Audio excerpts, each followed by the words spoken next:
ममता कुलकर्णीचा महामंडलेश्वर पदाचा राजीनामा, म्हणाल्या भगवे वस्त्र घालणे म्हणजे भाजप वा कोणाचा एजंट होणे नाही. सिनेसृष्टीतून आपल्या अभिनयाचा ठसा उमटवणारी एकेकाची दिग्गज अभिनेत्री ममता कुलकर्णी यांनी किन्नर आखाड्यातील महामंडलेश्वर पदावरून आपला राजीनामा दिला आहे.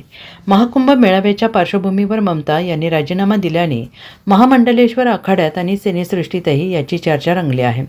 गतवर्षी महाकुंभ मेळ्याच्या पार्श्वभूमीवर किन्नर आखाड्यातून ममता कुलकर्णी यांनी महामंडलेश्वर पद देऊन श्री यमाई ममता नंदगिरी नाव देण्यात आले होते आणि एक दिवसापूर्वी दिलेल्या मुलाखतीत त्यांनी परखड भूमिका मांडली. भगवे वस्त्र परिधान करणे म्हणजे भाजप किंवा कोणाचा एजंट होणे नाही.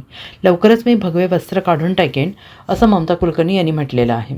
ममता कुलकर्णी यांनी पत्र लिहून आपल्या राजीनाम्याबाबत कळवलेलं आहे. मी ममता मुकुंद कुलकर्णी पूर्णपणे शुद्धीत आणि खंबीर मानसिक स्थितीत असून मी 27 जानेवारी 2026 रोजी आपल्या किन्नर आखाडा येथील महामंडलेश्वर या पदाचा राजीनामा देत आहे.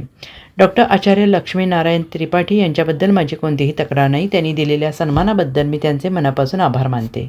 मला त्यांच्याबद्दल प्रेम आणि आदरच आहे. मुद्दा फक्त एवढाच आहे की माझे आध्यात्मिक ज्ञान आत्ता जे कृष्णमूर्ती यांच्या विचारांप्रमाणे प्रवाही असेल. सत्याला कोणत्याही वस्त्राची किंवा प्रतिमेची मूर्तीची आवश्यकता नसते. माझे गुरु श्री चैतन्य गगनगिरीनाथ यांनी कधीही कोणतेही पद स्वीकारले नाही.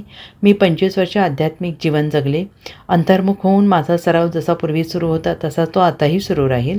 जेव्हा जेव्हा गरज भासेल तेव्हा मी कोणत्याही पक्षाशी, विशिष्ट गटाशी किंवा समविचारी लोकांशी जोडून न घेता माझे ज्ञान सर्वांशी शेअर करेन, असं ममता यांनी आपल्या पत्रात म्हटलेलं आहे. Bureau report, SBN Marathi, Mumbai.